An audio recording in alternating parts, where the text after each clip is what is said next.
In many cases, being more spiritual, aware, or conscious is a great comforter for staying broke or to not push for your full potential in life. And when I say spiritual or conscious, I'm just talking about people that are more aware and that are training that awareness regardless of what practice that you preach. And I've always been a more conscious person. I was the middle child, so I was kind of quite sensitive to people's energy, to my own thoughts, how they affect others, and yada yada yada. And while that's true, I also always really wanted to make a lot of money so that I had no external restrictions and limitations in my life, and so that I can provide for people that I love. But I noticed that some of these beliefs I had as a more aware, conscious person, they were really getting in the way of me making money. It made me very passive in my business. And there's two very sticky problems that if you don't see them, they will limit the amount of money that you're going to make, and they will limit simply the expression of your potential in life.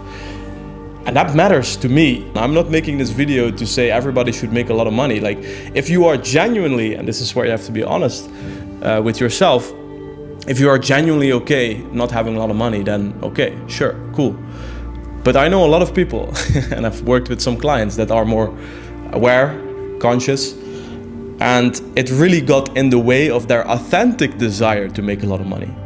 And that's where it becomes a problem, that you do honestly want to make more money, and then these two sticky problems here get in the way. So I'm going to share these two problems with you so you can be aware of them, and then I will share with you the perspective that completely changed it for me. I'm not exaggerating. This is still how I think of it every day. And I have to, otherwise I slide back into this passive, everything will figure itself out attitude. And the first problem, it's massive. The trap of authenticity. Authenticity is the greatest fucking scam of the more conscious, spiritual. Dude, people think it's bad to reinvent yourself or to become someone you're not. And here's the obvious fucking problem with that. How are you going to become the version of you that's making more money, does things better, is more efficient, consistent? How are you going to become that person if you can only be authentically you in the moment? Growth or making more money is quite literally having to become someone you're not. You have to become someone objectively, in the sense of money making, better at money making. So the argument of, yeah, but this feels inauthentic. Well, yeah, authentically, we want to sit at home and order Uber Eats every day. Authentically, I don't want to go to Brazilian Jiu-Jitsu practice every fucking day. I don't want to go to the gym. Literally every day, I don't want to do these things. Authentically, I'd rather stay in this comfortable place and don't socialize, don't do all these things. When I get there though, I fucking love it. So which part here is authentic? Is it the one that wants to destroy myself, or is it the one that knows what I need? And people call it now even imposter syndrome, right? Really, let's make a thing out of it. Imposter syndrome is literally the tension, the resistance of you becoming someone new. Whenever you feel imposter syndrome, it's literally your internal world telling you that you're making progress. It's the tension between the old you and the new you. It's bridging that gap.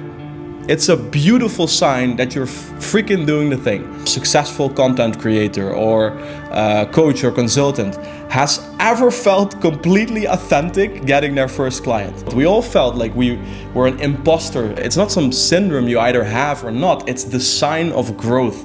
And you have to be inauthentic at some point if you want things to be better than they are now. Seriously, otherwise I would be watching The Office for the 5th time, you know? That's what I authentically, in the moment, what this animal brain of me wants. And we just can't let that happen. And the solution I have for you will completely tackle this. But there is a second problem, and that's presence is great until you don't want to do the thing in the present moment. Wanting to be present of what you feel and be aligned to what you feel, it's great. It's super important to be aware of your emotional reality. However, this has become the greatest excuse to simply not do the thing. okay? If you're not really feeling it in the moment, or it feels a little inauthentic, then that's a great fucking excuse to say, oh yeah, I just need to feel this for a second, or this is not in alignment with me, or this doesn't feel right, so I'm not gonna post that video, right? This going with the flow attitude is very valuable in certain moments. Or like in certain moments where there is already pressure, right? Where you already said hi to the girl and now you're in the moment where you already started filming and now you let go and be in the flow. But in the heat of making a decision where again we're faced with the resistance, going with the flow, if we're being honest, usually becomes just not doing the thing because we don't feel like it in that very moment. So this is another way in which these spiritual beliefs, more conscious beliefs, really fuck us over from the inside out. And here's the interesting thing: when we choose to not follow through and feel negative emotions as a result of that, because we let our spirit, our purpose, we let ourselves down, then again we tell ourselves, oh, this is a great spiritual teacher, this is a great great teacher, man, to deal with these negative emotions that I self-induced by not doing what I'm supposed to do. So these two create massive problems in the realm of growing into a person that makes more money. That in the moment, being present and aligned and all that stuff just means we're not gonna do the thing a lot of times. And secondly, when we do move forward, we feel inauthentic and imposter all the fucking time, and we don't understand that this is just a sign of actually making progress, that we feel inauthentic. And how I solve this for myself, because they're sneaky, right? These are sneaky ideas that are very hard to deal with, was when I read something about the architect and the engineer. And this is so interesting. Creative, more conscious, aware people are gifted architects, right? The architect is the one that designs, has the big ambitions, the big ideas that can be turned into a lot of money, can turn into something successful and meaningful. It's the source of everything, right? And this is usually the hard part. The gift of the architect is usually very strong with more conscious people. But what you forget is that every architect needs an engineer. The engineer is often the push through, the sometimes more boring, will this even work, right? Great idea, right? But we need some fucking pillars right here that otherwise your beautiful idea will just crash down, right? It's the engineer that asks the important questions that lead to the vision of the architect becoming a reality. And very often more conscious people have trained their architect very, very well. They're very gifted as an architect, but they neglect the engineer within them. Conscious people, they want to create cathedrals of transformation, but often don't get to laying the first brick. And here we get to the essence, the thing that I had to learn the hard way, as my first 3 years in business were basically trying to get by. Was that if you want to make more money, you have to force things into reality. That means that you need to build the infrastructure needed to make more money. And that's an engineer perspective that isn't done by the architect. The architect represents the potential, whereas the engineer presents the reality. Now let's force that into reality. Because without infrastructure, money can't flow to you. There is no structure for that money to arrive at you, so it becomes a vision up in the air. And now we get to the core of everything. Forcing things into reality, building infrastructure, and staying consistent doing that, all the things that are needed to make more money, they introduce our big eternal villain, which is that resistance that I named a few times. And I strongly advise you read the book War of Art from Steven Pressfield. I read it about 4 times because that's how tricky resistance is. Resistance knows you and it will use your own beliefs against you. And that's the whole fucking thing we're talking about here. That these spiritual conscious ideas that are so valuable and really give you a competitive edge actually to making money, that they are used against you, right? And you don't spot them. So what is resistance? It's the voice that tells you not to start a business, not to approach the girl, not to do the thing. It's the equal but opposite force that stands in front of doing anything meaningful in life. The more meaningful the thing is to our potential, to our soul, as Steven Pressfield explains, the bigger that shadow, the bigger the resistance will be. It's an equal but opposite force. And here's the paradox, right? To beat resistance, you need to be aware of these triggers and these silly stories as they pop up in your head. And that's literally who you are.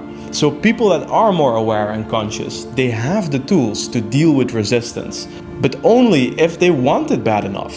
Like, you are aware of these things, like you're intelligent enough, like most of the things that I've said, you know them, right? And it's probably more of a summary of some things that you already understood. You know that you can spot those stories as they pop up.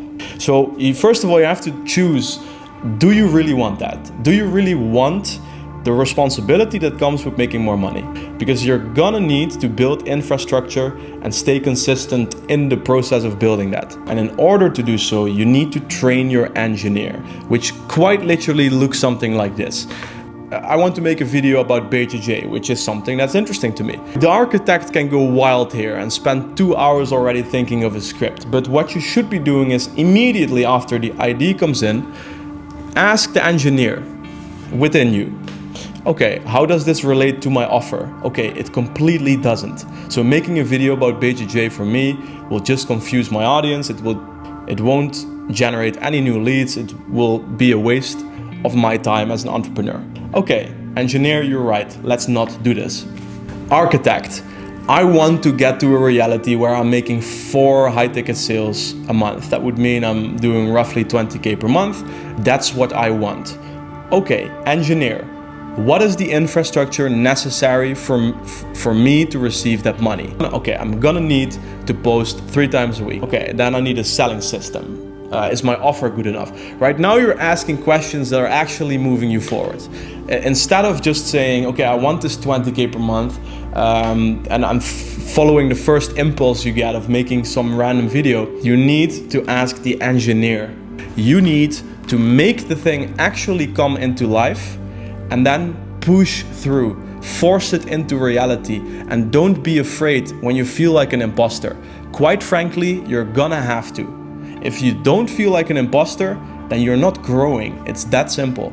And so I want to leave you with this. The greatest fear for all of us is not that things might not work out. The greatest fear for all of us is that it just might work out.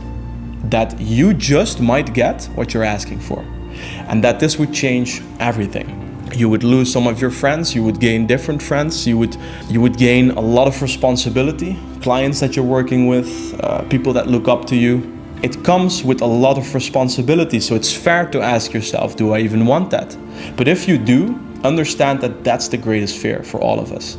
Not failure, but that it just might work out, that we just might get what we're asking for.